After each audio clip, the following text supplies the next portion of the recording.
Mr. Vickery, we started out dealing with a breach of 85 million Facebook accounts that may have upended the most important election in Europe in this generation.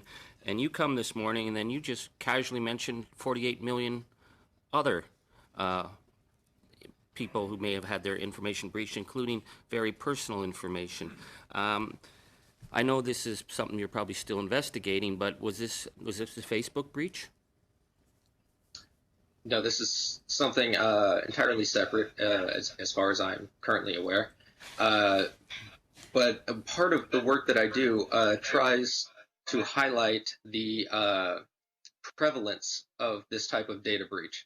It happens a lot more often than people realize. It is something that I come across all the time. It is very hard to surprise me these days, and people don't seem to have any grasp of how often these very large spills of information are occurring.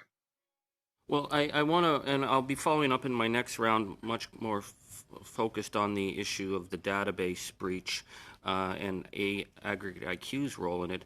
But you said that data was open, that you could just go there. I figured if you're looking for this stuff, other people are looking for this stuff. I mean, we have Russian troll armies, we have cyber threats, we have criminal gangs.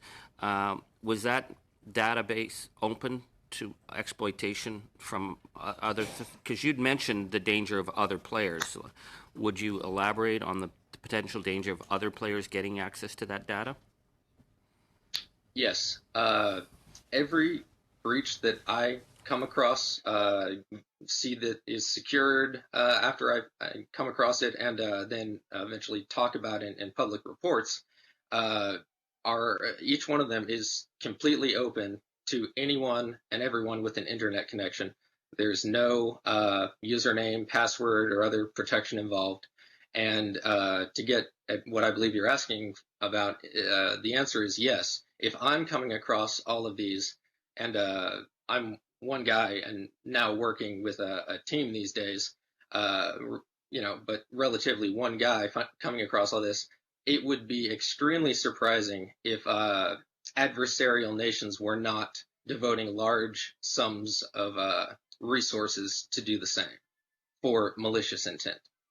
And the information, and we're going to get to this in my next round, but the information that came from that app that was used from Facebook, it's not just that the information was taken from Facebook users, but the ability of political operatives like AIQ or Cambridge Analytica to use Facebook, the platform, then to either distort news or to influence voters. Can you talk about how the use of Facebook is not just the taking of the information, but the ability to plant information?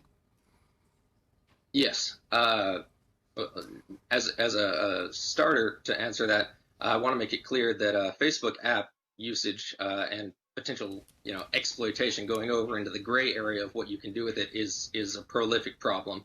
I discovered over the weekend that one of the Facebook apps that is tied to Aggregate IQ, actually has their name on it as a scraper, was classified as under the games category of Facebook apps, and I don't believe it's one that anybody has mentioned yet.